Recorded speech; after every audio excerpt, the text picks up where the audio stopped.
Hello and welcome to the Bam Banter Podcast, where you will find everything we know and want to talk about when it comes to the beautiful game. I'm Raxon, I'm one of your hosts, and this is KP. Say hello, KP. Hello, KP. I hate you. So let's start off by introducing ourselves on soccer-related stuff, I guess. So how long have we watched soccer, who our teams are, etc. Yeah, what about you, Raxon? You go first. I'm an Arsenal fan. I know, sadly. Yeah, I've been watching my whole life. Watch a lot of Team USA, Team Mexico, Team Korea. Okay. When it comes to the international level, of course, I love watching Barca. Who doesn't like watching Barca and Real? Oh, yeah, they're some of the best teams in the world. Definitely some of the most fun to watch. I am a Manchester United fan. I've been watching soccer since I was like 12 years old. And it was David Beckham. It was all David Beckham back then. Just wanted to cross the ball like him. Also love Real Madrid. I watch a lot of international soccer, pretty much follow most major leagues. Don't know a lot about Team USA, though, which I should since I am in the USA now. I'm from India, too. I don't think I mentioned that. I grew up in India, and soccer's huge there. Braxton, where did you grow up? Yeah, I grew up in the States. So I grew up in Los Angeles playing soccer. And I didn't play as much soccer growing up as a kid. I played a lot more baseball, but both my parents watch a lot of soccer. And I have a lot of family who really like watching and playing soccer. So that's where all of my love for soccer came, especially with the Mexican leagues and the Mexican national team. Even I have a cousin playing in Mexico right now. Yeah, you told me about that. That is amazing. That's the dream. That was our dream like 10 years ago, right? Yeah, watching Thierry Henry play and all of them. And we're like, one day we're going to beat them. And now we're here playing in a men's league in Tucson. Co-ed league. Not a co-ed league. Not even a men's league, yeah. Anyway, that's besides the point. My first sport was cricket, and I played cricket for 4 years, and then the natural progression was to soccer since they're both British, and India was colonized by the British, and so we have a lot of, British exposure, as you may think. But yeah, I played a lot of soccer ever since I was 13. Played 3-4 hours a day. Any free time I had, I would be watching it. I used to watch every Premier League game. I've been playing FIFA since FIFA 2002. This is actually my 17th FIFA I'm on right now. I'm playing FIFA 18 right now, Ultimate Team, if any fans out there. Yeah, send us your Ultimate Teams. We would love to. Please don't. I would love to play you guys. Please if don't. you have an Xbox, then don't bother. I have a PlayStation 4. Braxton, why don't you play FIFA? I've been trying to get you on this FIFA. Well, I do play for FIFA. so long. I just haven't played FIFA in a while because I don't have time to play video games anymore. That's fair. We should start by talking about the Premier League, I guess, which is, I think, the league that the two of us follow the most. Would you say that? Yeah, definitely. I mean, we do watch it like every weekend. Wake Yeah. up at 7 o'clock in the morning to watch.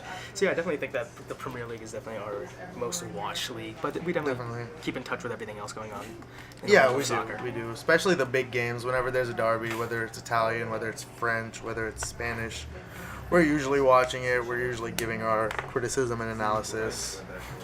And we thought, why not record it for you guys? Yeah, and that's basically where the idea for this came from. So I guess we'll start out with the big team, Man City, the team that won the league. Winning Pep Guardiola's second year of his third-year contract. Yep. So let's talk about City. Well, yeah, I don't know if it was a really big surprise that City ended up actually winning. I think it was. I think it kind of was just because United was just as much of a favorite at the beginning of the season, if you remember. Both the teams started off first place, same points, and then I think it was 6 games in when we were both on 18, and United was on top for goal difference, surprisingly. When City won their 7th game, United drew, and since then City has not given up the lead. Yeah, I think basically just with Pep Guardiola's squad this season, he really got the players that fit into his system this year. Absolutely. And that teams really couldn't adjust to it very well. I mean, there are definitely teams that could beat Man City. We saw teams like Arsenal was able to beat Man City. Liverpool was able to beat Man City. A lot of big teams are still able to beat Man City, but it was the fact that they were just able to beat the rest of the league. Yeah, which is something the other teams weren't able to do as well, I would say. And also, like, Guardiola's signings in the summer, which he got a lot of criticism for, were the left back and the right back. I think it was Mendy for $50 million and Kyle Walker for $50 million. Mendy barely played this season because of injury troubles, but Fabian Delph filled into that spot really well. And Kyle Walker, I mean, you knew what you were getting when you got Kyle Walker. the guy is a world-class right back that could really slot into any team in the world. And they were just lucky to get him. It looked like a high price tag initially, but I don't think it was, because they did win the league in the first year. And another big talking point for Man City, I would say, would be Raheem Sterling, who, from, being the kid who nobody thought he was going to make it, nobody thought he was going to do well for Man City. He was signed for $50 million, I think, from Liverpool as a 19-year-old, and all it was there were memes, there were jokes, everyone talking about how bad he was, and he just came into this season and really proved most of his haters wrong. And I think a lot of it comes from the trust Guardiola had in him, and what Raheem seems like a confidence player to me. Yeah, definitely in a lot of games when he's playing at his best. But we have seen that Raheem has those games where he just doesn't show up. Oh, absolutely. Which I think is a big problem, especially in a squad like Man City, where he could easily be pushed out by any number of players. Absolutely, but one of the talking points I feel like for Raheem would be that his first 2 seasons at Man City, 2015-16 and 16-17, he got a combined 21 goals from 94 appearances, and this season he has 23 from 45. That is a big jump. That is more than he did in the last 2 seasons combined. And I think Guardiola we know Guardiola teams, he can groom those young 21, 22-year-old wingers and turn them into world beaters. Yeah, definitely, especially this year too. I think the biggest thing for Raheem Sterling is that even though with the signings of, say, Leroy Sané, we could have seen that easily, easily that he could have been pushed out. He could have been gone this summer in the summer transfer window. No doubt at all. He continued to show up in big games and prove himself, where maybe at the beginning of the season we thought he wouldn't have been as big as a player as he was this season. Yeah, for sure. Like keeping Aguero off the field at times. Aguero, Sané, even Jesus. And Bernardo Silva, we forgot about him. That was a 45, 50 million signing too. And Sterling has pretty much kept him on the bench for most of the season. I mean, Bernardo Silva has only been a cameo player this year for Man City, which really, when they signed Bernardo Silva, I thought that Sterling was out. I personally thought, and a lot of people shared my belief that Sterling could be on his way out to, I don't know, a lower English team, I'd say, like some mid-table team like Everton or something, for like a cut price, something like what happened to Lukaku at Chelsea. But no, he kept his place and did what Guardiola told him to. Another player you just mentioned, Leroy Sané. What do you think about Leroy Sané? I thought Leroy Sané, I think he played well this past season. I mean, he's got 30 appearances with 10 goals and 12 assists. It's not bad numbers at all. Not at all. I would have expected Sané coming in from Germany to, actually excel more than he did this year. I was looking at Sané to be one of the top players in the league, where he had some injury troubles this season. But He did. He's also 22. Yeah, he's also only 22. So there's 22. a lot of future ahead of him, especially with Pep. I think Sané definitely fits into the system really well. Yeah, he's a very... he kind of reminds me, and this is high praise, he reminds me of a young Ronaldo, of when I was watching Ronaldo. Maybe not as flamboyant as Ronaldo, because I was one of the people, and you were one of the people, we were lucky enough to watch Ronaldo and Messi when they were growing up. We saw these players as 18-year-olds, I remember Ronaldo's debut for Manchester United. I remember Messi's watching Barcelona. Yeah, and, what they've become in that time. Can someone like Sané do that? Maybe, but, for every... one Ronaldo or Messi, we have a lot of Gio Dos Santoses, Carlos Velas, and you see how I'm naming Mexican players. No, or Freddie Adu's, the great ones. Oh my gosh. All right, well, I think we've talked enough about Man City. Let's move on. We'll continue on in the Premier League. Yeah, I like that. Another big team. We know Man U's finishing second. Yeah, but the big surprise in the top four, I think, has to be Liverpool and their absolute strength this year. Yeah. They just absolutely blew away some teams, at times had their troubles. I think a lot of Premier League teams do have those issues sometimes, but this year Jurgen Klopp has created a team that can are world beaters. In my opinion, they are world beaters, and you see where they're in the final of the Champions League. Yeah, absolutely. And how much of that do you think is actually those signings? Is it just Jurgen Klopp's skill as a coach, or is it just really Mo Salah carrying them? Because we've seen where when Mo Salah isn't playing, that they don't play as well. They don't. That is definitely true.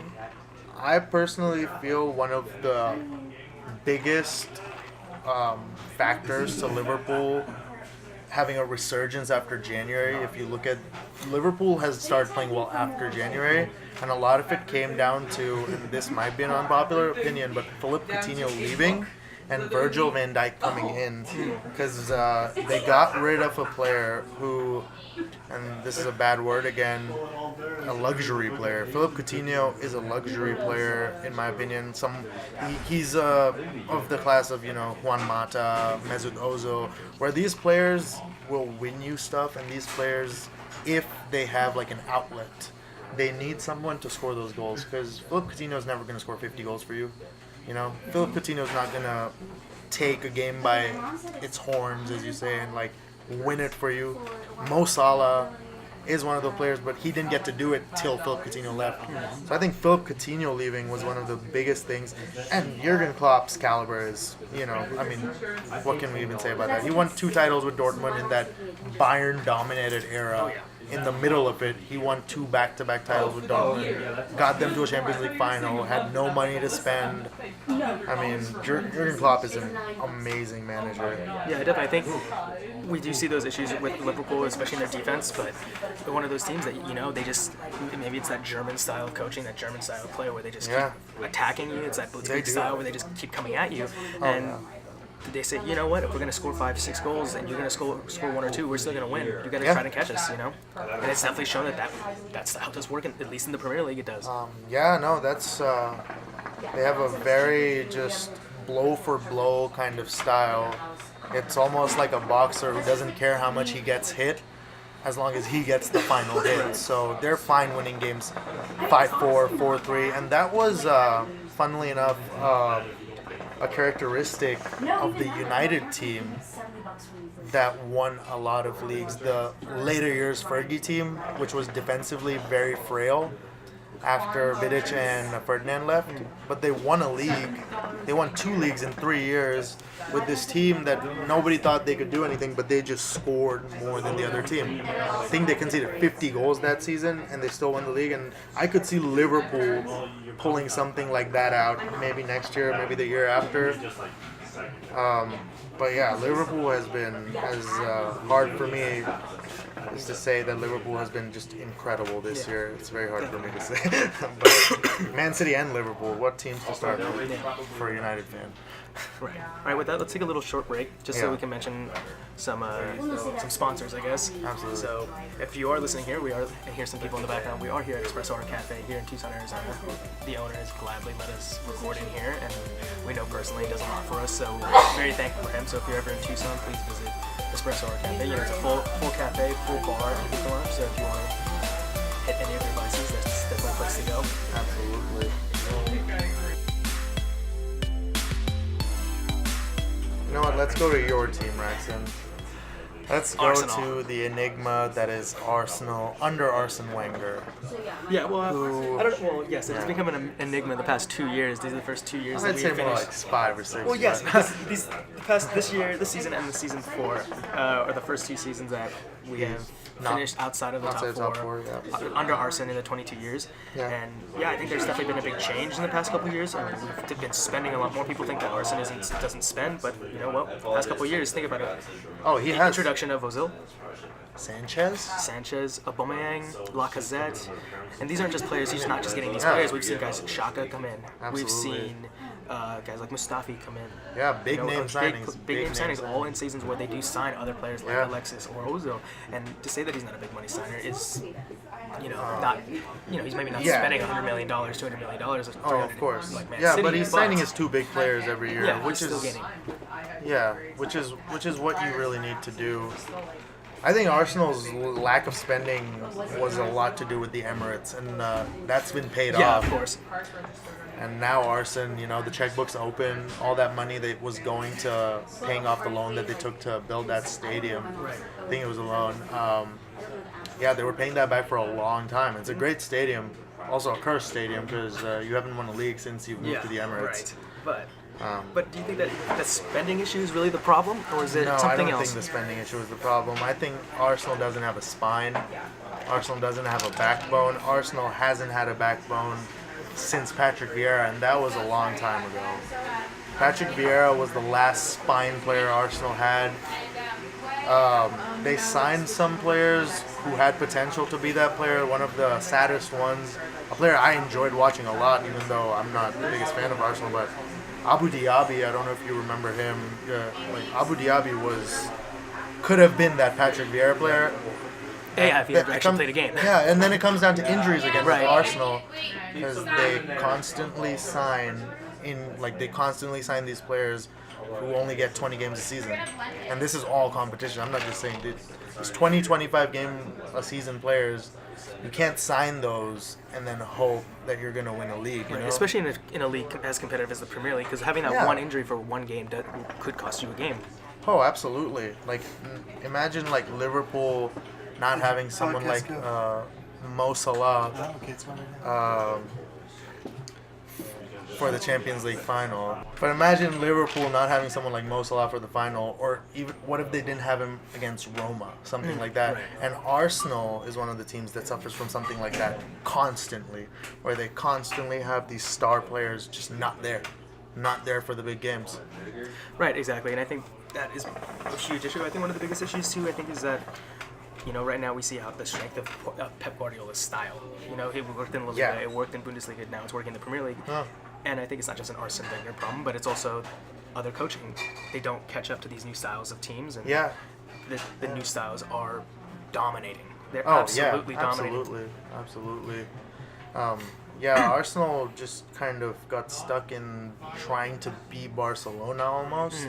At some point in Arsene's career, I think he went back, because this is before my time, but I know a little bit about it. The Arsenal teams that, would dominate the league, the Invincibles, the teams that would, give Man United a run for their money every single season, those teams were not based in these, I don't mean to be harsh to any player, but these, Ozil, Sanchez, Welbeck, Lacazette kind of players. They were based in these powerful guys like Patrick Vieira, guys like Thierry Henry, guys like Canu, Sol Campbell.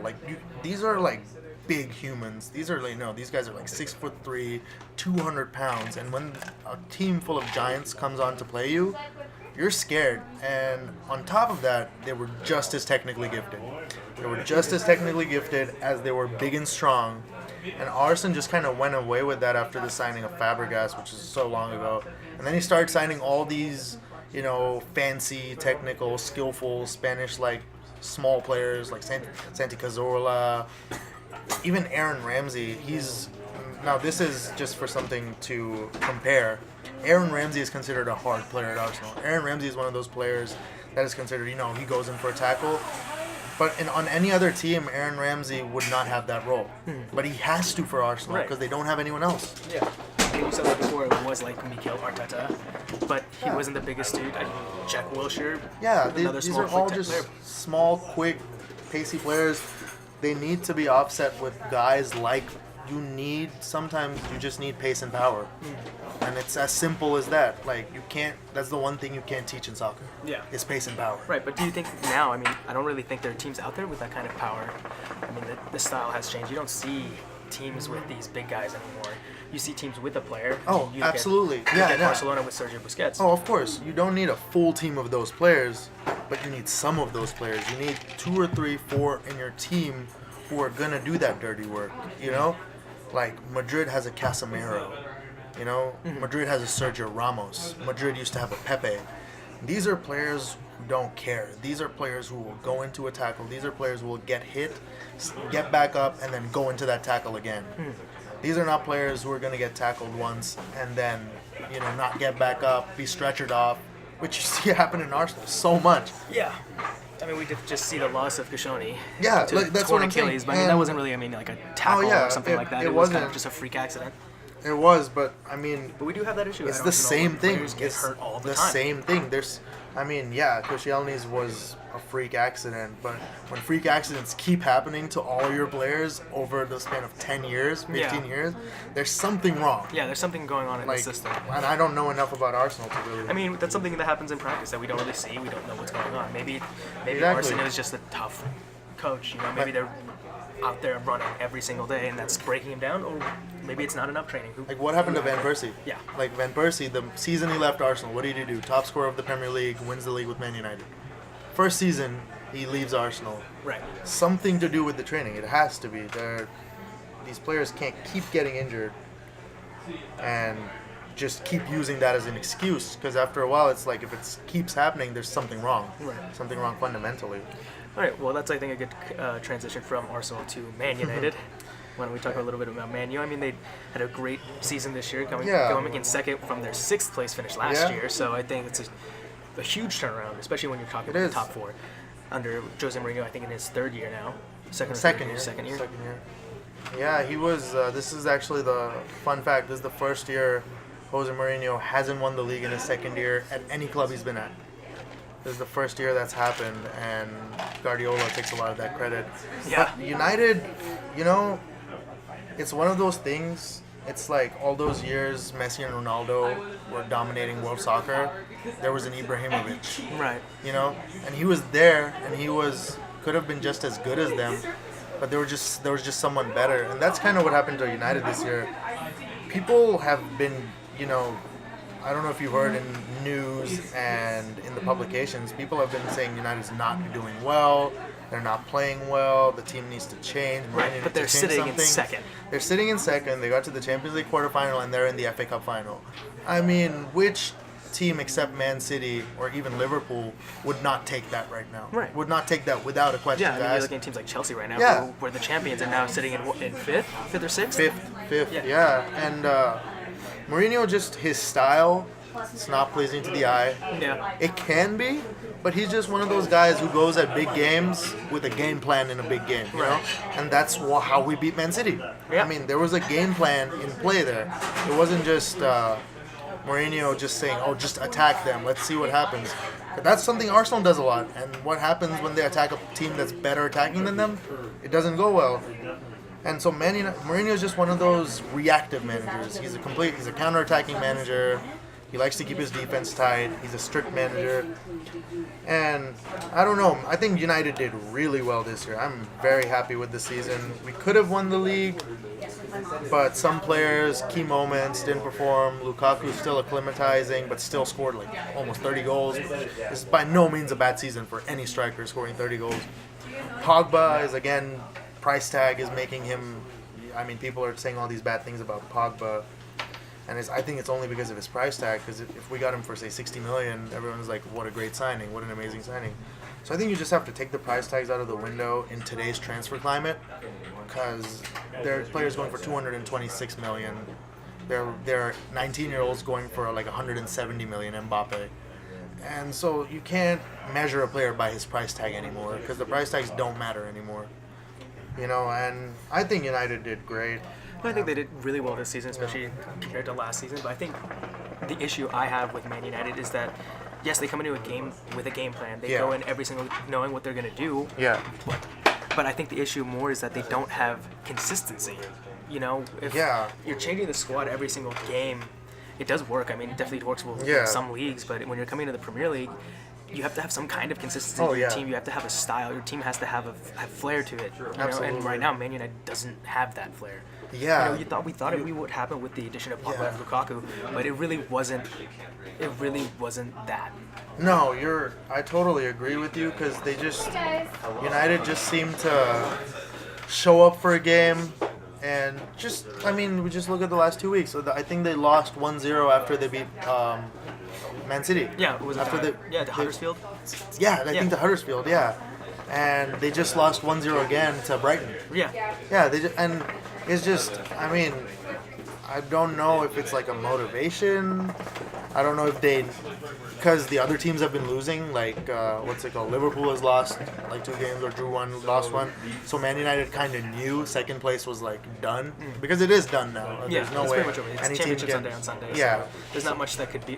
They could change that. Yeah, so I think they were just kind of happy with just being done, happy with they beat Man City, and maybe they're just focusing on the FA Cup final now. But I don't think that that's a really good way to go, because at least in my experience in the lower levels of soccer I've played and that you've played, the levels of soccer even we've played, winning games keeps you in a winning mentality. Anytime you lose a game, whether it matters or not, I don't know, even when I lose a pickup game, I don't like it, you know? Like, it's just not a good place to be. You don't want to lose to Huddersfield and Brighton and then have an FA Cup final coming up, you know?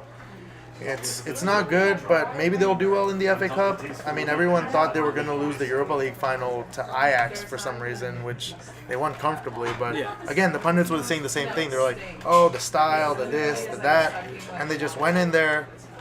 They shut the game down, didn't play like expansive football, just played on the counter, scored 2 goals, 1-2-0, won the Europa League. And that's the kind of manager Jose Mourinho is. Yeah. You're not going to get anything else from him. Like, you're going to get these cagey affairs against big teams. You're going to get like another team getting really frustrated because there's probably going to be 9 men behind the ball or 10 men behind the ball. And they're just going to play a fast counter. Yeah, exactly. We're talking about Champions League final? We're just talking about soccer. We're doing like a podcast. Oh, you're doing one right now? Yeah. Oh, my bad. No worries. I can always cut things in and out. So I guess that's a good place to go with Man United with the FA Cup final. They're going to be going up against Chelsea. Yeah. What happened to Chelsea this year? They're sitting in 5th.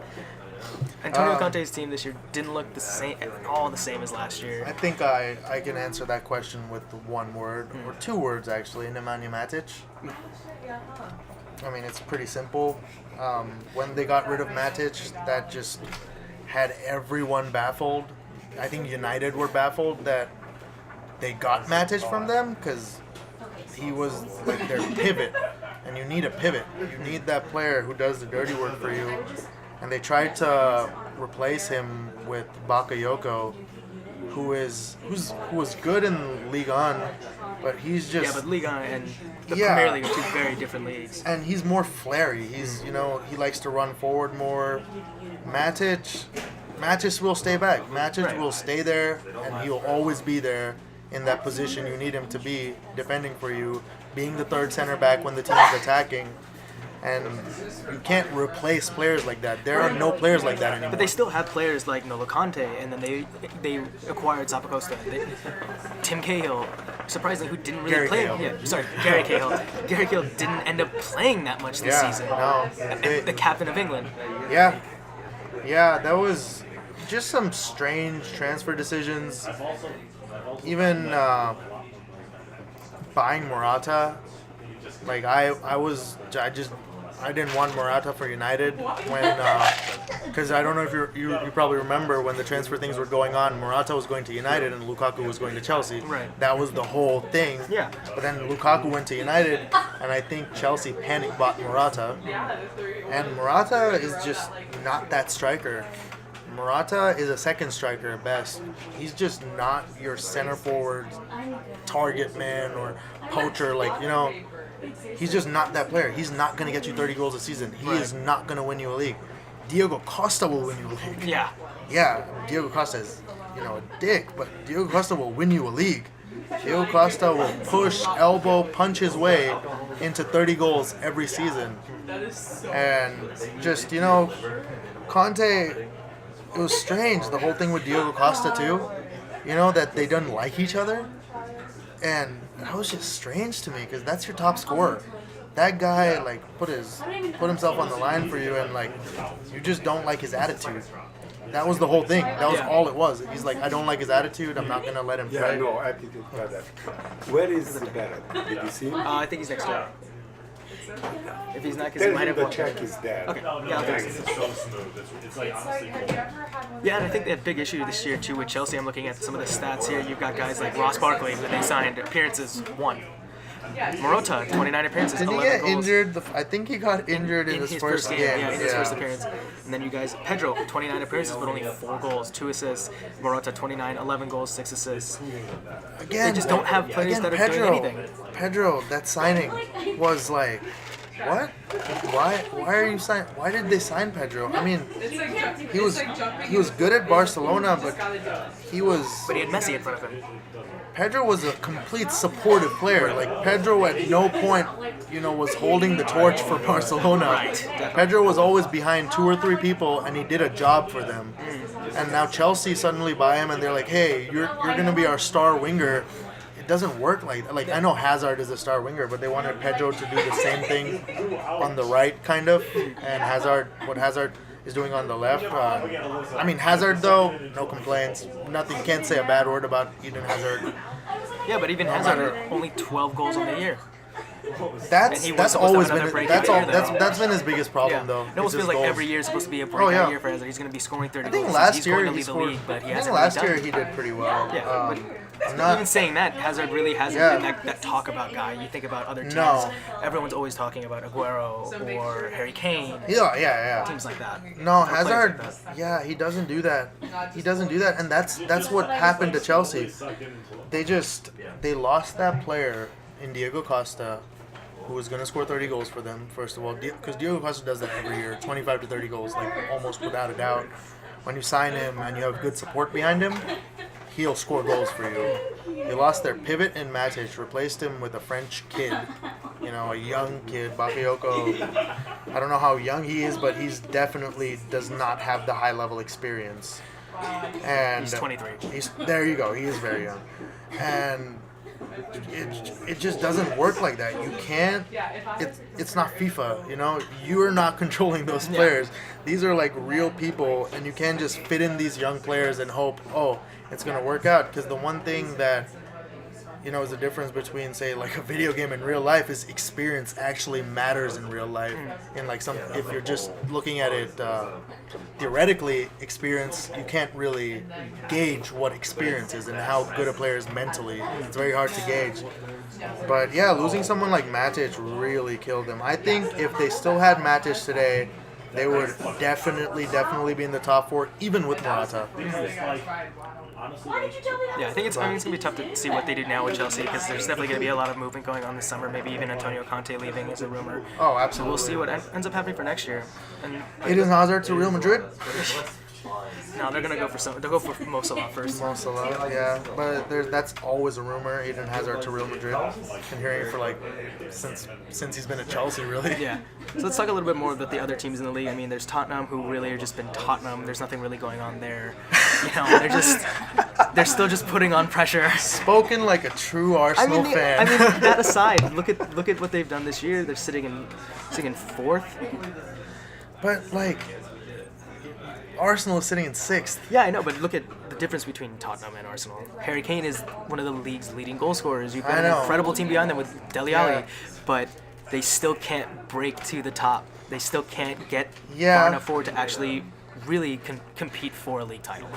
Yeah, no, that makes sense. I think Tottenham, for what they are, the cards they've been handed, like, they don't have the monetary backing the other top 4 teams have, or the other top 6 teams have now. It's 6. It's not even 4 anymore. But Tottenham don't have that at all. But I mean, look at the team they have right now. Llorente, Harry Kane, Lucas Moura. I mean, Harry looks Winks, great. Christian Eriksen, Yeah, Sissoko, looks- Dembele, Dele Alli, Eric Dyer, Wanyama, Eric Lamela, Hung Sung Min. Like, Yeah, it looks. these are players that you would think could actually compete for a title. Yeah, they could. They don't. I think Tottenham's biggest problem is still just the same thing. I think they don't have the balls. Yeah, they're win not something. they're not a champion team. They just don't have what it takes to win something. They just never do. Yeah. Like Tottenham had a low period, but when there was another period like this for 2 or 3 years when Tottenham was doing really well with a man you might have heard of, Gareth Bale, And he was Not just again, Bale, but Modric as well. well, Bale and Modric, yeah, they were together, and yeah, that was a great period for Tottenham. But it's just the same thing every year. Like Harry Kane, maybe he doesn't move to a big club because I think he seems like he's very, very loyal to Tottenham. But the others will. You know the others will. Like everyone else is gonna leave Tottenham, and it's gonna be the same thing over again. They're again gonna drop below fourth place. I think Tottenham though, their biggest plus or their biggest advantage that they've had throughout these last 4 years is Mauricio Pochettino, who has, I think, in my opinion, is Alex Ferguson, Jose Mourinho caliber. You think so? You think I Pochettino is that definitely level? think so. Because Pochettino doesn't, he makes a club. He doesn't make a team. Pochettino is helping a club grow. He has actually helped a club turn into like something more. Like Pochettino has barely spent any money. The net spend rate, like this is an incredible statistic. Manchester City and Manchester United, their net spend over the last 4 years is 496 million net spend. That's spent received. Manchester City is 496. Man United is 417. Arsenal is 166 in third place. And now here are the crazy ones. Tottenham's net spend over the last 4 years has been 50 million. 50 million. And Liverpool, this is incredible, 18 million. Over the last 4 years, Liverpool is 18 million away from turning a profit. Over transfers. That's an incredible statistic especially with the for both majority of those that being teams. what Philip Coutinho recently is the big sale. Yeah, he did cut off. Suarez. Suarez, Phil Coutinho, and then they don't invest, stupidly. Except, of course, they bought Andy Carroll when Fernando Torres left, which was hilarious. I will not let Liverpool fans forget that. I know they wanna. But yes, you signed Andy Carroll for £35 million, and then you sold him after 6 months or a year for £20 million back to Newcastle. Yes, Liverpool fans, you did this.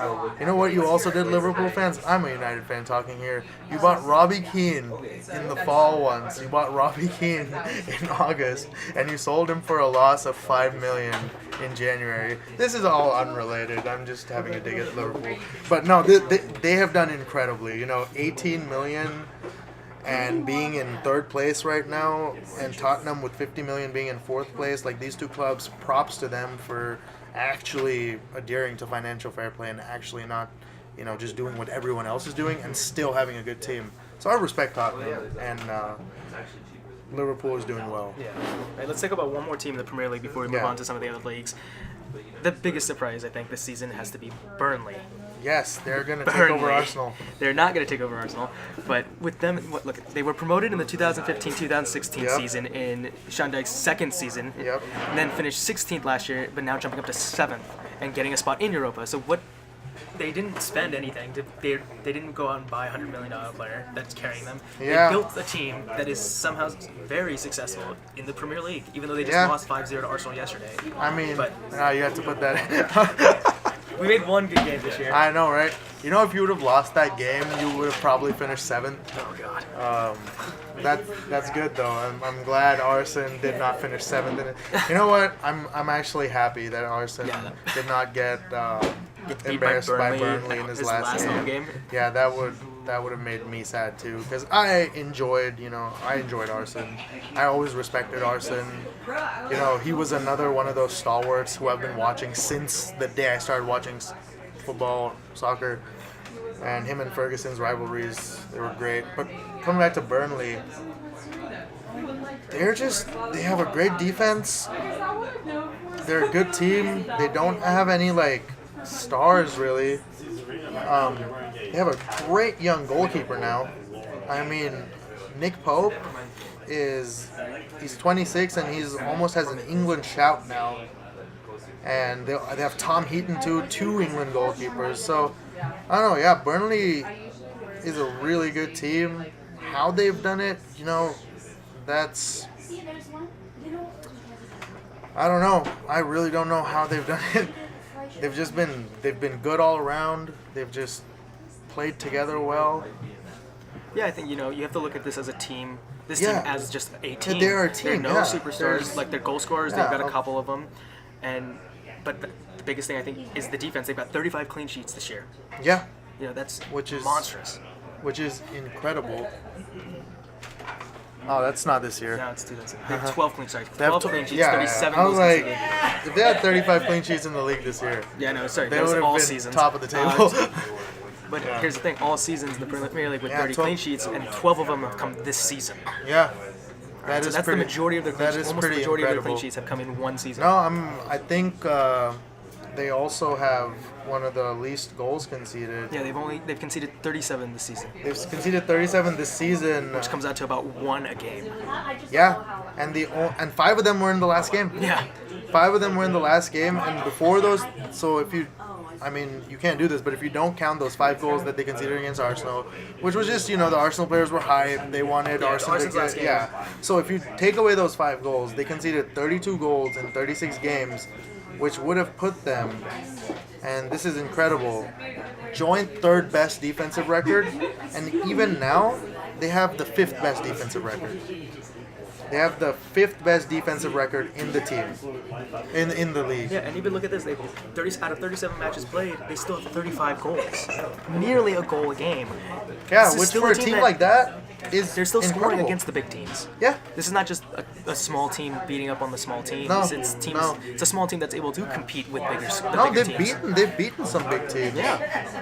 So this is a team that definitely look for next year. But I mean, this summer I think they definitely need to do a little bit more spending if they're going to try and Yeah. continue to compete. Because I have no idea how they're going to do in Europa. I mean, they're definitely I- teams that they can beat in Europa. But when you look at this year, the teams that came in after losing in Champions League. Yeah. You look at Arsenal.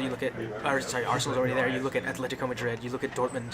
You look at all these teams that came down. I do not think Burnley is capable of doing much in Europa. I mean, Yeah. you put Burnley up against Atletico Madrid. I'm sorry, but Atletico Madrid is going to just stomp on them. Absolutely. So Yeah, I think that's a big thing for Burnley next year is that if they don't want to have the same issue like Leicester after they won the Premier Yeah. League, the next year immediately back down to the bottom, absolutely. they're going to have to do something this summer where they actually put in the effort to be a big club. Yeah, I think one of the main things about Burnley's defending, though, I remembered actually this statistic I saw a little bit earlier in the season, and the way they defend is it's very good, but you can only do it if you're a smaller team, if that makes sense. Because what they'll do is they play very narrow, and a lot of times they'll set up in like a 4-3-2-1, and they'll have these lines of 4 and 3 just blocking all the space. And I think I don't know if this is still a statistic, but it was about a couple months ago. Burnley had the most block shots in the league, which is an incredibly weird statistic, but they had the most blocked shots in the league because the way they set up is you can't really cut through them because they have this one line of 4, one line of 3, and then one line of 2 defending. So almost like a Christmas tree, I'd say. But then you can get around them and then they pivot towards you. And so a lot of teams were just stuck shooting from distance, and those shots were getting blocked. And that was simply that was in a very simple way. They were just doing this very simple thing perfectly, in a very well organized way. And when you do it perfectly and when everyone is on the same page, it works. Yeah, with that, do you think teams will learn that? Will figure that out next season? I think what's going to be their biggest demise eventually is when the players just stop doing it as well. I don't think once it's teams start to drag them out, start to tire them out. It's not going to be so much as the other team does anything better. It's like Burnley is not going to. It's a style of football you can't play for too long. I mean, that's what you've seen with every Mourinho team that sat back a lot. They get tired. Yeah, when of you're just doing that inviting pressure. You're Yeah, inviting they them get- to you just- continue to tire you out. Yeah, you just get tired of doing that same thing, and that's why. Hopefully this doesn't happen in United, but every Mourinho team you've seen who does a similar thing in big games, that very organized defensive kind of style, those players just get tired of doing that for so many years that they just lose that. And he's authoritarian, and I don't know a lot about Sean Dyche, but he probably is a similar kind of manager because they're so well organized. Like, it is drilled in them, and they just know what they're doing, you know? Yeah. All right, with that, let's continue on. I mean, we could probably talk about the Premier League for another 30 minutes, but we're not going to. Oh, one more thing before we get off the Premier League topic. Mo Salah. Yeah. What do you like? What have you thought about Mo Salah this season? We didn't get to talk about it too much in the Liverpool thing, but he's up for best player in the world. Yeah, he is up for Ballon d'Or. I think you really have to, when you think about best players in the world, you have to think about Mo Salah. But to me, I don't think it was a big surprise to me for him being so good. I mean, if you'd watched the London Olympics and what he did with Egypt at the Olympics, he was still there. What he did with Roma, he was still playing very well. I think it's a surprise for most people just because it's in the Premier League. You know, you get some players who play so well, say in Serie A or internationally, but they just don't show up in the Premier League. Yeah. So I think that's the biggest difference. But I think Mo Salah really is, honestly, watching him play, especially in the Champions League semifinals, that is one of the best players I've seen this season. Yeah, I agree. I completely agree. Sucks he's not gonna break I don't think, unless he scores 5 goals in the next game or the next 2 games. How many games does Liverpool have left? But yeah, It's Championship Sunday on Sunday, so yeah, 2 last games. game, right? Yeah, so 2 games. I don't think he's gonna finish with 35 goals, but he has tied the Premier League record already, and he might break the Premier League record, which is 31. He already has 31. If he scores 1 goal, he would have had the highest goal scoring campaign in a Premier League season. Not in the English league, but in Premier League. So Yeah. still something. Oh yeah, definitely. I mean, you great. can't deny that he's a great player. No, he's I an can't. absolute great I want to, but just I because he's can't. not one of the best. Yeah, you're a Ronaldo fan. He's definitely one of the best, though. Even coming from a Absolutely. country like Egypt, he's not coming from one of the big soccer nations. Oh He's yeah. still just an Oh incredible yeah, player. which is just a great story on its own. Yeah. Him being from not one of the big soccer countries. Yeah. It's pretty amazing on its own. But yeah, let's get off the Premier League. Let's talk about the La Liga a little bit. Yeah, just a little El bit. Clasico was What a game yesterday. yesterday. Yeah. That was a good game. Yeah, 2 goals apiece, a red card, and a lot of yellow cards. That was very It was a fun stupid game. from Sergio Roberto. Yeah, it was. I But can, I mean, I can relate. Yeah, you definitely can relate. But I don't put that much blame on Sergio Roberto. They No. did still get a result, but They did. They did. It's El Clasico. And a You big know. rivalry game. Things Yeah. are going to get chippy. You see it with Man U, Man City. You see it Oh, with yeah. Arsenal, Tottenham. You see it with any derby. And It's going to Clasico get just chippy. takes it to a different Yeah, level. we I have think. 100,000 people watching and cheering on. You know, it's And it's a millions little- and millions and millions. Yeah, of dollars, exactly. you know? It's a whole different story. It's like Yeah. a final. Every time Oh, the yeah. El Clasico yeah. is played, it's a final. Yeah, That's what it and is. before the game they were saying, "Oh, it doesn't matter," but it always No, it matters. always does. It Yeah, always exactly. matters to them. I mean, the big difference, I think, yesterday's game was that even though they were a man down, Barcelona were superior, in my opinion. Overall, in the entire Yeah. game, they were more superior. I think Yeah. At the end, Barcelona must have had six corner kicks to Real's 1, maybe. They were just able to get in the box more. They were Yeah. able to put more pressure on Real. I mean, Real showed up at times, but I think that Real. I think just the story of Real this season, besides Champions League, they haven't been as dominant as they have been in the past couple of years. Yeah, no, they haven't. Yeah, this season was strange in the league, but you saw Zidane do this before too. Because I think, what was it? They finished 4th, and they won the Champions League. Yeah. Was it 2 years? Yeah, 3 years? against Juventus. Yeah. Yeah. They were like completely out Yeah, of the complete league then focus too. in the Champions League. They might have been 6th actually. No way, they were 6th. 5th or 6th. That was the season Benitez was manager for like half a year. Oh, with Zidane's first season? Yeah. I As we don't. both look it up. I know, right? Zidane first season.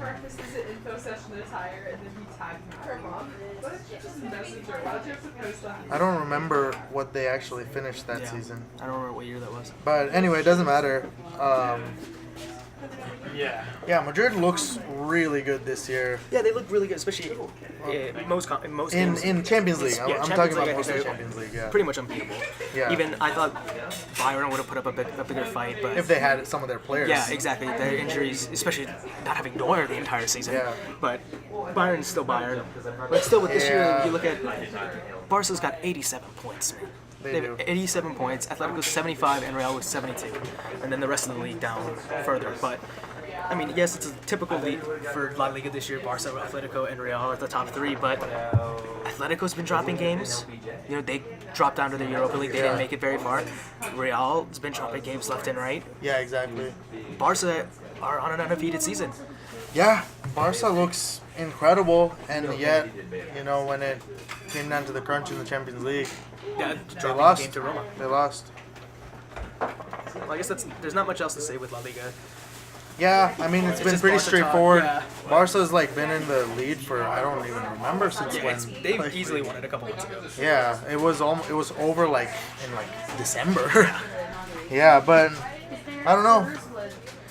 Madrid still can say they have a better season if they win the Yeah, if Champions they win League. the I'd Champions say. League. Yeah, I'd definitely. definitely say if they win the Champions League, Madrid has had the better season. I think any team would always take the Champions League over the domestic league. I mean, not that Barca had a bad season. Yeah. All right. So continuing on with I guess Serie A now. We'll talk about Italy for a little bit. Yeah. Again, like La Liga, pretty straightforward. We see Juventus up top, Napoli second. Napoli was up top for a while. Yeah, Napoli was. though. Napoli has been a little bit stronger than they have been in the past couple of years, Yeah. but we still see it's Juventus, that trident up Napoli. front. Yes, that trident. It's definitely very tough to beat. Roma, Lazio, Inter, Milan. Those are the, if you ask most people, average soccer fans, these are the Italian teams they're going to name. Yeah, exactly. These are the only real teams that we see every year and year out, but the problem with Italy is still that besides Juventus and Napoli, even now this year, they didn't do well in Champions League. Is Italy kind of a failing soccer state? They have been for a couple of years. I think the last team to win the Champions League out of Italy was Inter Milan in 2010. Yeah, and that was that crazy squad. That was a crazy squad that beat Barcelona. Yeah. And it was Mourinho at his best, Yeah. at his But you look at before that team. But look at that team those are compared to amazing teams team. now. Oh yeah, that Name team. one of the teams right now that are playing in Serie A who have this international squad of players that can compete in Champions League. Juve and Napoli. Juve, that was it.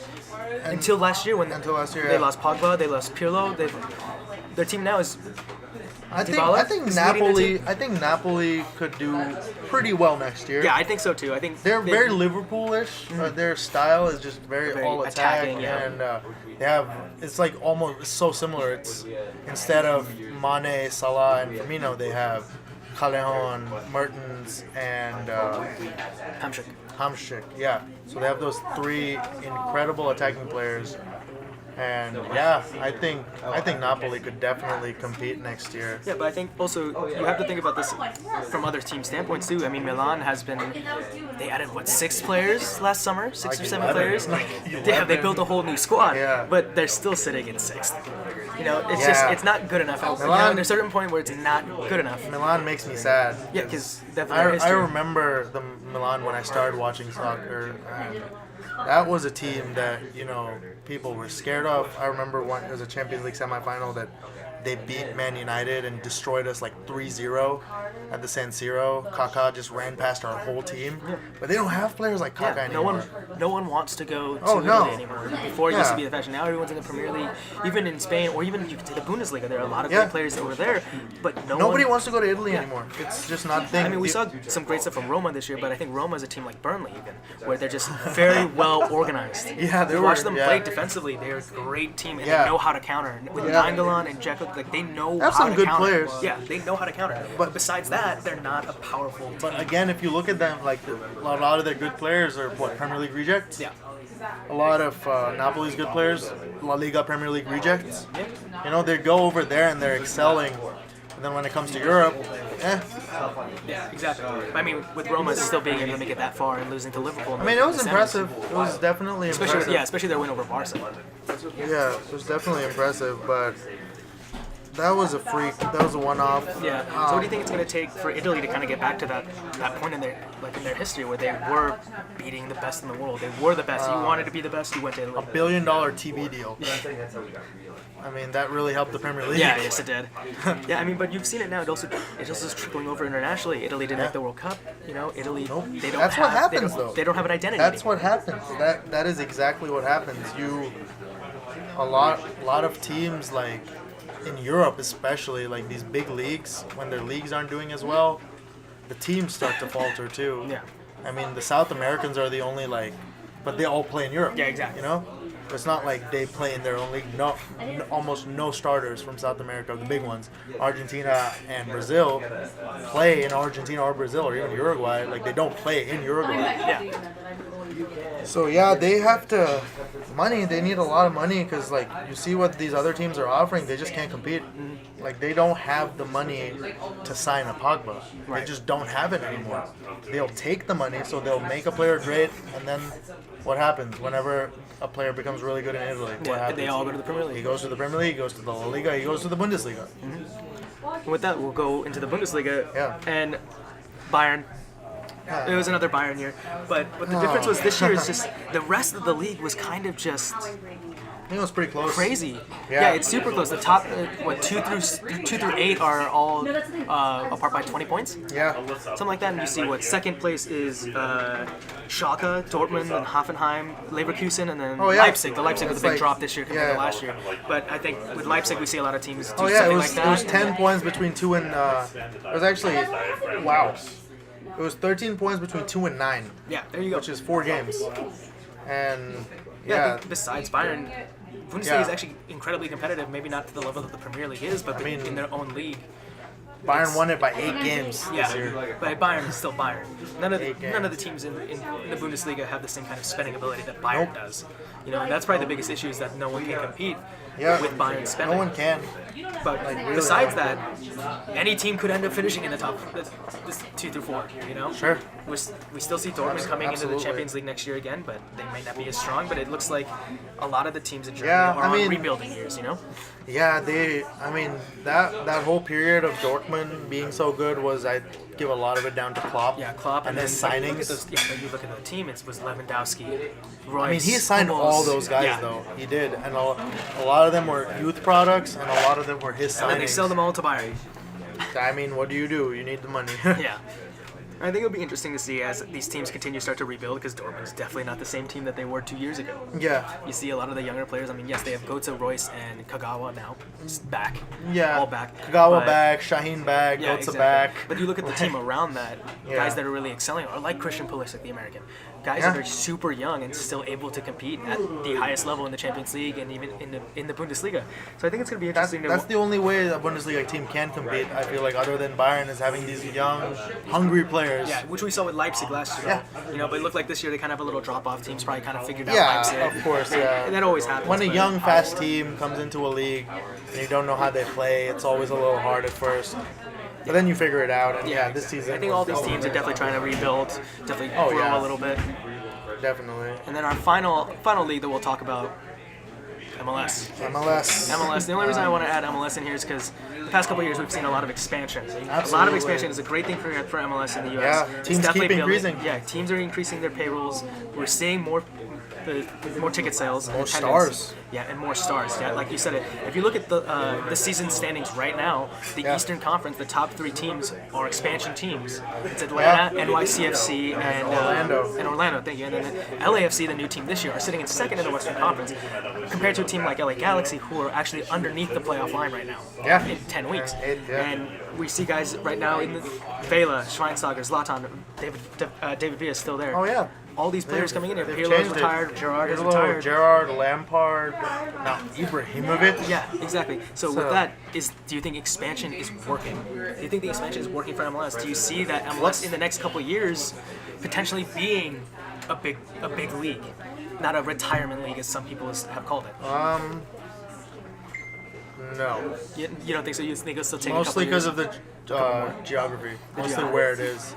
I think that to be a big league, you need to compete with the big leagues, and they're never going to get to do that. Yeah, for that to happen, it would take a lot longer. For the MLS to join the Champions League. Or you start having the MLS in Europe, which makes no sense, but that would be the only academies way. in Europe, things like that. Yeah, or just have the MLS happen in Europe, which doesn't make a lot of sense, but talking about the big league thing, if any team, China's trying it, Russia's tried it before. I don't know. You remember when Russia signed everyone? Yeah. They had a lot of money. Witzel was there. Witzel's still there. Witzel, Hulk, all these big guys, they signed them. They all left soon enough. China did it.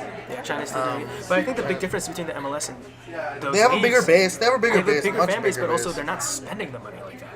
they're not. Because of the budgets of the teams Yeah. and the designated player rule. You can only sign a player for only a certain amount of money. My question to you is, what do you mean when you say big league? Like, what is big league for you? For me, when I say big league, I'm thinking of you're seeing more of these types of players in a league like MLS. Right now, we see a You're lot of seeing big these players. like players who are internationally Yeah, playing and international stuff like playing, that. but not guys that are like. Actually, Cole isn't going to be playing for England. I'm sorry. Yeah. Zlatan may or may Yeah. not play for Sweden. He won't. He's, It just came Schweinsteiger out, yeah. is retired from Germany. Yeah. A lot of people call MLS a retirement league where good players from Europe are going and still dominating because they're still that good. I want to see MLS to the point where it's not these older players. You still get these young the international stars are players. coming. Yeah, exactly. Where MLS is one of these leagues where you can see big players in the States. Yeah, I don't see it soon. Definitely not in the next 10 years. Maybe not even the next 20 years. Just I think that expansion will definitely help that. I mean, you yeah. see like the I mean, academy. you'll start seeing these mid-level international players who start for their country start coming for sure. You're definitely gonna see that. You're already seeing it. Like Vela, you're gonna see a lot of the Mexican national team coming because it's close for them. They like Yeah, it. and already a lot of Mexican players Yeah. on the national team play in the States. You have Exactly. Giovanni and Jonathan Dos Santos, Yeah, Vela. and they're all starters. Yeah, and you'll see South Americans moving. Yeah. I mean, But- Atlanta's mostly South American players. Yeah, They're big yeah, guys, exactly. young kids. And a lot of them play for their national teams. A lot of them are going to be featuring in the World Cup. But are you going to see Are you going to see Mbappe move there? Not before 30. Oh well, yeah, especially right now with Mbappe. Yeah. Are you going to see? guys like that? I mean, guys like that are just Yeah. those guys are too expensive. But are you even going to see? I don't know, like a mid-level English player move there, like a decent player like Ross Barkley. Maybe if he falls off enough, but like that's the bad thing, Yeah. If he falls off enough, Then he'll he'll move move, there. right. But if he is still going, if things are going well in England, if things are going well for you in Spain, if things are going well even in Italy, which sucks, but even like people are gonna stay in the Serie A over going to the MLS right now. Yeah. But I think the big cool They could thing- definitely become a big league, like like people watching it Right. wise. Yeah, I think. Well, yeah, in the States, I think MLS Yeah. has grown. It's definitely a lot more watched. You see a lot of teams now selling stadiums out. Yeah. LAFC, Oh, their yeah. home game, complete sellout. Yeah. But I think the cool thing is what you're seeing on an international level is that big teams in Europe are actually having academies in the States. There's actually Roma's academy in Los Angeles. Yeah. That you're seeing. That's the one cool thing I'm seeing is that a lot of these international clubs are actually coming to the States more, and it's going to be helping. It's going to help MLS out. It's going to help soccer in the States out a lot. Oh, more. yeah, It's going to continue to grow absolutely. everything. Absolutely. I think it could grow American soccer a lot, and they could get better. I think MLS is like, I just looked it up. It's an older stat, but they were the 10th best league in the world, kind of 2 years ago, which is good. Which is like really good. So like, maybe people are going there instead of playing in the Serbian league, instead of Right. playing in the Polish league. They're like, oh, I'll go to the MLS. Right. The level is actually better. It's Yeah, it's better. actually competitive. It's actually competitive. It's I would put it like on par with even like the Argentinian league, the Brazilian league. Like that's where the MLS kind of is. But the La Liga, the Premier League, Bundesliga, Serie A, League One now. League One is Yeah, becoming. League One is definitely getting a lot It's better. going up. They have money. Even the Portuguese Liga, which is always up there, because they always have these great teams full of South American players And Mexican players. and Mexican All players. Mexican yeah. players seem to all play at Porto. Yeah, but see, I could see that. I could totally see those good Mexican players playing in the MLS in 10 years. Right. And that would be good for the MLS, having these world stars that have proven their trade in Porto, maybe in the Serie A, maybe in like Benfica, and like Inter Milan or something, moving to the MLS. I could see that, yeah. But no, I don't see like someone being like, oh, I'm going to move from Arsenal Right. to LAFC in my prime. Right. I don't see it. And I think that's the biggest issue is because you're not going to get paid that much in the MLS because of the salary cap. That's another thing. Yeah, there's a salary cap, so you can't actually pay these guys that much. When Beckham first came into the States for MLS, he was the highest paid player by a lot. That, and they gave him a team. Yeah, exactly. Like they had to like really like to make sure that that he comes. They're like, all right, we'll give you like first dibs at this team at this very low price. We're gonna give you the highest salary in the MLS. Like all this stuff. Yeah, It and took that salary to get him still there. didn't compare to what he was getting in Europe, but since then the salary Yeah. cap has gone up. We've Gone seen up, a yeah. lot of players, a lot of teams able to actually spend more money and have better salaries for their Yeah. players. It's no longer just like you're playing for 20 grand, Yeah, 10 yeah, grand a of week course, kind of of thing. course. You're actually getting paid a higher salary now Yeah. in MLS because it's now worth it. It's worth it, yeah. It is. I think one of the biggest advantages the MLS have is you're living in the U.S. Yeah. And people wanna. That's why it's a retirement league, because all these like Europeans are like, oh, I wanna live in LA, I want to live in New LA. York, I want to yeah. live in New York. I'm Miami, gonna when spend Miami my gets I'm gonna spend my 13. like last 5 years as a soccer player having a good time and move here. And then there's Steven Gerrard, who just got signed to coach the Rangers. Yeah, Steven Leaving Gerrard. LA. That's amazing. I know. I read that too. What do you think? What do you think about that? If there's anyone that can beat Brendan Rodgers. Oh my God! That just makes me cringe to think Steven Gerrard is gonna be against Brendan Rodgers. Oh God, we're getting old, man. Yeah, we are. All right, and with that, we gotta cut it there. We actually went over a little bit of our time. Okay. So that's all the time we have for today. It's a great conversation again with KP as always. We It always talk was, about it soccer. We was, talk yeah. about soccer every single day. We do, and now we're just gonna record it Yeah. and give it to you guys. Yeah, so all right. So please tune in next week. The Bam Banter podcast will be on every single Sunday from here on until we decide to stop it. Exactly. Tune in next week where we'll be talking about Champions League and Europa League and beginning our lead up to the World Cup, which is in only 35 days, 40 is, days yes. out. So it's gonna be a big fun summer with the World Cup. So your host Raxon, this is KP. We'll see you all Talking to next man. week, guys. Yeah, see you guys next week.